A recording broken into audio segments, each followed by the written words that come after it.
ആകാശവാണി. നമസ്കാരം. വാർത്തകൾ വായിക്കുന്നത് ബിന്ദു.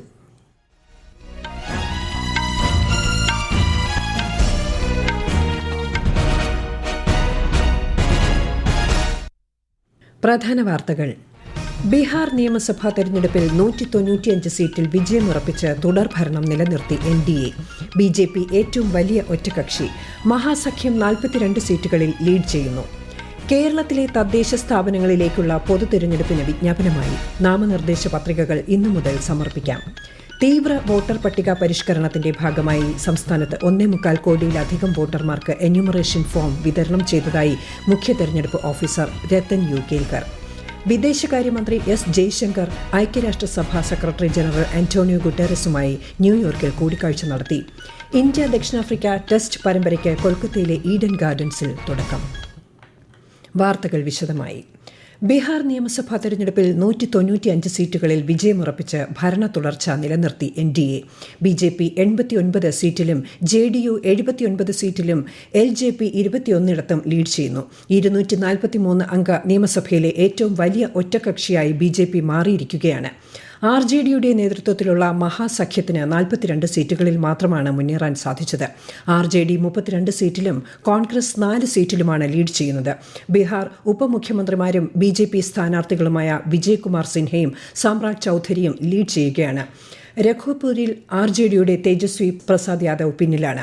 അലിനഗർ സീറ്റിൽ BJPയുടെ മൈഥിലി താക്കൂർ മുന്നിലാണ്. സിവാനിൽ മുതിർന്ന BJP നേതാവ് മംഗൾ പാണ്ഡെ മുന്നിലാണ്. ഗയ ടൗണിൽ മുതിർന്ന BJP നേതാവ് പ്രേംകുമാർ ലീഡ് ചെയ്യുന്നു. നിതീഷ് കുമാർ സർക്കാർ സ്ത്രീകൾക്കായടക്കം നടപ്പാക്കിയ ജനപ്രിയ പദ്ധതികൾ NDAയുടെ മുന്നേറ്റത്തിൽ നിർണായകമാണെന്ന വിലയിരുത്തലുകൾ. NDA സഖ്യത്തിലെ ഏറ്റവും വലിയ ഒറ്റകക്ഷിയാകാൻ സാധിച്ചത് BJPക്ക് വലിയ നേട്ടമാണുണ്ടാക്കുക. കഴിഞ്ഞ നിയമസഭാ തെരഞ്ഞെടുപ്പിൽ RJD ആയിരുന്നു ഏറ്റവും വലിയ ഒറ്റകക്ഷി. എന്നാൽ ബീഹാർ രാഷ്ട്രീയത്തിലെ യുവമുഖമായി വിശേഷിപ്പിക്കപ്പെട്ട RJD നേതാവ് തേജസ്വി യാദവിന്റെ പ്രതിച്ഛായ വോട്ടാക്കി മാറ്റുന്നതിൽ മഹാസഖ്യം ഇക്കുറി പരാജയപ്പെടും. 4 സീറ്റിലേക്ക് ഒതുങ്ങേണ്ടി വന്ന കോൺഗ്രസിന് കനത്ത തിരിച്ചടിയാണ് ഇക്കുറി ഏറ്റുവാങ്ങേണ്ടി വന്നിരിക്കുന്നത്.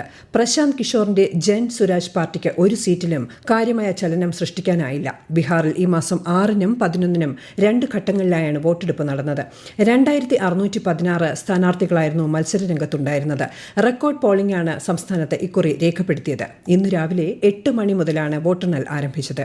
വിപുലമായ സുരക്ഷാ ക്രമീകരണങ്ങളാണ് വോട്ടെണ്ണൽ കേന്ദ്രങ്ങളിൽ ഏർപ്പെടുത്തിയിരിക്കുന്നത്. 7 സംസ്ഥാനങ്ങളിലെ 8 നിയമസഭാ മണ്ഡലങ്ങളിലേക്കുള്ള ഉപതെരഞ്ഞെടുപ്പുകളുടെയും വോട്ടെണ്ണൽ പുരോഗമിക്കുന്നു. ജമ്മു കശ്മീരിലെ നഗ്രോത്ത മണ്ഡലത്തിൽ BJPയുടെ ദേവ്യാനി റാണ വിജയം നേടി.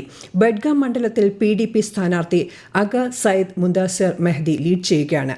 രാജസ്ഥാനിലെ അൻത മണ്ഡലത്തിൽ കോൺഗ്രസ് സ്ഥാനാർത്ഥി പ്രമോദ് ജെയിൻ ആണ് മുന്നിൽ. ജാർഖണ്ഡിലെ ഘാട്ട്സിലയിൽ JMM നേതാവ് സോമേഷ് ചന്ദ്ര സോറൻ ലീഡ് ചെയ്യുന്നു. തെലങ്കാനയിലെ ജൂബിലി ഹിൽസിൽ കോൺഗ്രസിന്റെ നവീൻ യാദവും പഞ്ചാബിലെ തരൺ താരൻ മണ്ഡലത്തിൽ ആം ആദ്മി പാർട്ടിയുടെ ഹർമീത് സിംഗ് സന്ധുവുമാണ് മുന്നിൽ. മിസോറാമിലെ ഡബയിൽ മിസോ നാഷണൽ ഫ്രണ്ടും ഒഡീഷയിലെ നുവപാഡയിൽ BJPയും ലീഡ് ചെയ്യുന്നു. സംസ്ഥാനത്തെ തദ്ദേശ സ്ഥാപനങ്ങളിലേക്കുള്ള പൊതു തിരഞ്ഞെടുപ്പിന് ഇന്ന് വിജ്ഞാപനമായി. നാമനിർദ്ദേശ പത്രികകൾ ഇന്നു മുതൽ ഈ മാസം 21 വരെ സമർപ്പിക്കാം. ഡിസംബർ 9, 11 തീയതികളിൽ 2 ഘട്ടങ്ങളിലായാണ് വോട്ടെടുപ്പ്. വോട്ടെണ്ണൽ 13-ന് നടക്കും. വിശദാംശങ്ങളിലേക്ക്. കേരളത്തിലെ 1199 തദ്ദേശ സ്ഥാപനങ്ങളിലെ 23,576 വാർഡുകളിലേക്കുള്ള പൊതു തെരഞ്ഞെടുപ്പിന്റെ വിജ്ഞാപനമാണ് സംസ്ഥാന തെരഞ്ഞെടുപ്പ് കമ്മീഷൻ ഇന്ന് പുറപ്പെടുവിച്ചത്. സംസ്ഥാനത്തെ പ്രമുഖ രാഷ്ട്രീയ പാർട്ടികളുടെ സ്ഥാനാർത്ഥി നിർണയം ഏറെക്കുറെ പൂർത്തിയായി കഴിഞ്ഞു. പ്രചാരണ യോഗങ്ങളുടെയും വോട്ടർമാരെ നേരിൽ കണ്ടുള്ള വോട്ട് അഭ്യർത്ഥനയുടെയും തിരക്കിലാണ് സ്ഥാനാർത്ഥികൾ. നാമനിർദ്ദേശ പത്രികാ സമർപ്പണം പൂർത്തിയായ ശേഷം 22-ന് സൂക്ഷ്മ പരിശോധന നടക്കും. 24-ആണ് പത്രിക പിൻവലിക്കാനുള്ള അവസാന തീയതി. തിരുവനന്തപുരം മുതൽ എറണാകുളം വരെയുള്ള 7 ജില്ലകളിൽ ഡിസംബർ 9-നും തൃശൂർ മുതൽ കാസർഗോഡ് വരെയുള്ള ജില്ലകളിൽ 11-നുമാണ് വോട്ടെടുപ്പ്. സ്ഥാനാർത്ഥി അതേ തദ്ദേശ സ്ഥാപനത്തിലെ ഏതെങ്കിലും വാർഡിലെ വോട്ടറായിരിക്കണമെന്ന് മാർഗനിർദ്ദേശങ്ങളിൽ നിഷ്കർഷിക്കുന്നു. പത്രിക സമർപ്പിക്കുന്ന തീയതിയിൽ 21 വയസ്സ് പൂർത്തിയായിരിക്കണം. ഒരാൾ ഒരു തദ്ദേശ സ്ഥാപനത്തിലെ ഒരു വാർഡിൽ മാത്രമേ മത്സരിക്കാൻ പാടുള്ളൂ. പ്രാദേശിക അവധി പ്രഖ്യാപിച്ച സ്ഥലങ്ങളിൽ തദ്ദേശ തെരഞ്ഞെടുപ്പുമായി ബന്ധപ്പെട്ട സ്ഥാപനങ്ങൾക്ക് ഇന്ന് ഉച്ചയ്ക്ക് ശേഷവും പ്രവൃത്തി ദിനമായിരിക്കുമെന്ന് സംസ്ഥാന തെരഞ്ഞെടുപ്പ് കമ്മീഷൻ അറിയിച്ചു. News desk, Akashvani.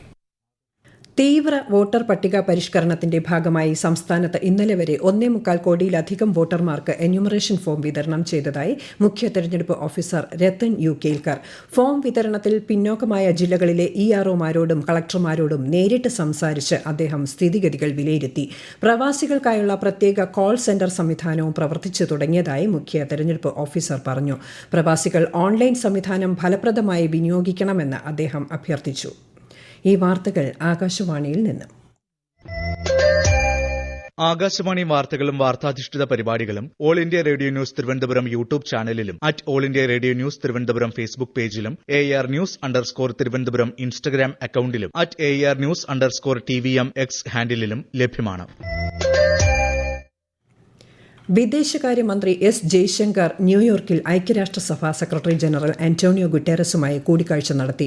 ഇന്ത്യയുടെ വളർച്ചയ്ക്കും വികാസത്തിനും നൽകുന്ന സുസ്ഥിര പിന്തുണയ്ക്ക് UN സെക്രട്ടറി ജനറലിന് നന്ദി അറിയിക്കുന്നതായി കൂടിക്കാഴ്ചയ്ക്ക് ശേഷം ശ്രീ ജയശങ്കർ സമൂഹമാധ്യമത്തിൽ കുറിച്ചു. ആഗോള സാഹചര്യത്തെയും ബഹുമുഖ സഹകരണത്തെയും കുറിച്ചുള്ള ഗുട്ടേറസിന്റെ വീക്ഷണങ്ങളെ വിലമതിക്കുന്നതായും അദ്ദേഹം വ്യക്തമാക്കി. ഇന്ത്യയുടെ പ്രധാനമന്ത്രി പണ്ഡിറ്റ് ജവഹർലാൽ നെഹ്റുവിന്റെ ജന്മവാർഷിക ദിനത്തിൽ പ്രധാനമന്ത്രി നരേന്ദ്രമോദി ശ്രദ്ധാഞ്ജലി അർപ്പിച്ചു. 1889 നവംബർ 14 അലഹാബാദിലാണ് പണ്ഡിറ്റ് നെഹ്റു ജനിച്ചത്. ജവഹർലാൽ നെഹ്റുവിന്റെ സമാധി സ്ഥലമായ ന്യൂഡൽഹിയിലെ ശാന്തിവനത്തിൽ കോൺഗ്രസ് ദേശീയ അധ്യക്ഷൻ മല്ലികാർജ്ജുൻ ഖാർഗെ, മുതിർന്ന നേതാക്കളായ സോണിയാഗാന്ധി, KC വേണുഗോപാൽ തുടങ്ങിയവർ പുഷ്പാർച്ചന നടത്തി.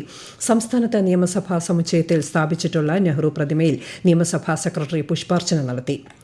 ഓരോ ബാല്യവും വിലപ്പെട്ടതാണെന്നും ജനാധിപത്യ മതേതരത്വ ബോധമുള്ള പൌരന്മാരെയാണ് കുട്ടികൾ വളരേണ്ടതെന്നും മന്ത്രി വീണ ജോർജ് സംസ്ഥാന ശിശുക്ഷേമ സമിതി സംഘടിപ്പിച്ച ശിശുദിനാഘോഷ പരിപാടിയിൽ സംസാരിക്കുകയായിരുന്നു മന്ത്രി. തിരുവനന്തപുരത്ത് നടന്ന വർണ്ണാഭമായ ശിശുദിന റാലിയിൽ 1,00,000-ഓളം കുട്ടികൾ അണിനിരന്നു. പൂർണ്ണമായും ഷട്ട് ഡൌൺ ചെയ്ത ഇടുക്കി ജലവൈദ്യുത പദ്ധതിയിലെ അറ്റകുറ്റപ്പണിയുമായി ബന്ധപ്പെട്ട നടപടികൾ പുരോഗമിക്കുന്നു. 1976 കമ്മീഷൻ ചെയ്തതിനു ശേഷം ആദ്യമായാണ് പവർ ഹൌസിന്റെ പ്രവർത്തനം 1 മാസത്തേക്ക് നിർത്തിവെക്കുന്നത്. ഡിസംബർ 10 വരെയാണ് വൈദ്യുതി നിലയം അടച്ചിടുന്നത്. വിശദാംശങ്ങളുമായി ആകാശവാണി ഇടുക്കി ജില്ലാ പ്രതിനിധി രതീഷ് കൃഷ്ണ. അറ്റകുറ്റപ്പണികളുടെ ഭാഗമായി ഇടുക്കി ഡാമിൽ നിന്നും മൂലമറ്റം പവർ ഹൌസിലേക്കുള്ള പെൻസ്റ്റോക്കിലെയും പ്രഷർ ടണലിലെയും ജലം പൂർണ്ണമായി നീക്കം ചെയ്തു. തുടർന്ന് പ്രധാന ടണലും അണക്കെട്ടിൽ നിന്നുള്ള ഷട്ടർ സംവിധാനവും KSEBയുടെ ഡാം സേഫ്റ്റി വിഭാഗം വിശദമായി പരിശോധിച്ചു. ഓക്സിജന്റെ അളവ് കുറവായ ഈ ടണലിനുള്ളിൽ പ്രത്യേക സുരക്ഷാ മുൻകരുതലുകൾ എടുത്താണ് പരിശോധന പൂർത്തിയാക്കിയത്. കൂടാതെ ആശയവിനിമയം തടസ്സപ്പെടാതിരിക്കാൻ ഹാം റേഡിയോ സേവനവും ഉപയോഗപ്പെടുത്തി. മുംബൈ ഛത്രപതി ശിവജി വിമാനത്താവളത്തിൽ കഴിഞ്ഞ ദിവസങ്ങളിൽ നടത്തിയ പരിശോധനയിൽ 10.5 കോടി രൂപ വില വരുന്ന ഹൈബ്രിഡ് കഞ്ചാവ് കസ്റ്റംസ് പിടികൂടി. 13 ലക്ഷം രൂപ മൂല്യമുള്ള വിദേശ കറൻസിയും പിടിച്ചെടുത്തു. ബാങ്കോക്കിൽ നിന്നുള്ള 2 യാത്രക്കാരിൽ നിന്നുമാണ് ഇവ പിടികൂടിയത്. 4 കിലോ കഞ്ചാവ് ബാങ്കോക്ക് വിമാനത്തിന്റെ ശുചിമുറിയിൽ ഉപേക്ഷിക്കപ്പെട്ട നിലയിൽ കണ്ടെത്തി. ഇന്ന് ലോക പ്രമേഹ ദിനം. തെക്കുകിഴക്കൻ ഏഷ്യൻ മേഖലയിൽ പ്രമേഹ രോഗ വ്യാപനം ഉയർത്തുന്ന വെല്ലുവിളികൾ പരിഹരിക്കുന്നതിന് അടിയന്തര നടപടികൾ ആവശ്യമാണെന്ന് ലോകാരോഗ്യ സംഘടന വ്യക്തമാക്കി. മേഖലയിൽ 279 ദശലക്ഷത്തിലധികം പേർ പ്രമേഹ രോഗബാധിതരാണെന്നാണ് കണക്കുകൾ. ദക്ഷിണാഫ്രിക്കയ്ക്കെതിരായ ടെസ്റ്റ് ക്രിക്കറ്റ് പരമ്പരയിലെ ആദ്യ മത്സരം കൊൽക്കത്തയിലെ ഏദൻ ഗാർഡൻസ് സ്റ്റേഡിയത്തിൽ പുരോഗമിക്കുന്നു. ടോസ് നേടിയ ദക്ഷിണാഫ്രിക്ക ബാറ്റിംഗ് തെരഞ്ഞെടുത്തു. ഒടുവിൽ വിവരം ലഭിക്കുമ്പോൾ ദക്ഷിണാഫ്രിക്ക 5 വിക്കറ്റ് നഷ്ടത്തിൽ 130 റൺസ് എന്ന നിലയിലാണ്. പരമ്പരയിലെ രണ്ടാമത്തെയും അവസാനത്തെയും മത്സരം നവംബർ 22 മുതൽ 26 വരെ ഗുവാഹത്തിയിൽ നടക്കും. യുക്രൈനുമായുള്ള യുദ്ധത്തിൽ ഇറാൻ റഷ്യയ്ക്ക് സൈനിക പിന്തുണ നൽകിയെന്ന G7 പ്രസ്താവന തള്ളി ഇറാൻ വിദേശകാര്യ മന്ത്രാലയം. G7 വാദം അടിസ്ഥാനരഹിതവും നിരുത്തരവാദപരവുമാണെന്ന് മന്ത്രാലയ വക്താവ് ഇസ്മായിൽ ബഗായ് വിമർശിച്ചു. ഇറാന്റെ ആണവ കേന്ദ്രങ്ങൾക്ക് നേരെയുള്ള ഇസ്രായേലി US ആക്രമണങ്ങൾ അവഗണിച്ച G7 നടപടി അപലപനീയമാണെന്നും ബഗായ് കുറ്റപ്പെടുത്തി. സൗദി അറേബ്യയുടെ വ്യവസായ ധാതു വിഭവ ഉപമന്ത്രി ഖലീൽ ഇബ്നു സലാമയുടെ നേതൃത്വത്തിലുള്ള ഉന്നതതല പ്രതിനിധി സംഘം ന്യൂഡൽഹിയിൽ ടെക്സ്റ്റൈൽ സെക്രട്ടറിയുമായി കൂടിക്കാഴ്ച നടത്തി. ഇന്ത്യയും സൗദിയും തമ്മിലുള്ള വസ്ത്രവ്യാപാരം വർദ്ധിപ്പിക്കുന്നത് സംബന്ധിച്ച ചർച്ചകൾ കൂടിക്കാഴ്ചയിൽ നടന്നു. പ്രധാന വാർത്തകൾ വീണ്ടും. ബീഹാർ നിയമസഭാ തെരഞ്ഞെടുപ്പിൽ 196 സീറ്റിൽ വിജയമുറപ്പിച്ച തുടർഭരണം നിലനിർത്തി NDA. BJP ഏറ്റവും വലിയ ഒറ്റകക്ഷി. മഹാസഖ്യം 41 സീറ്റുകളിൽ ലീഡ് ചെയ്യുന്നു. കേരളത്തിലെ തദ്ദേശ സ്ഥാപനങ്ങളിലേക്കുള്ള പൊതു തെരഞ്ഞെടുപ്പിന് വിജ്ഞാപനമായി നാമനിർദ്ദേശ പത്രികകൾ ഇന്നു മുതൽ സമർപ്പിക്കാം.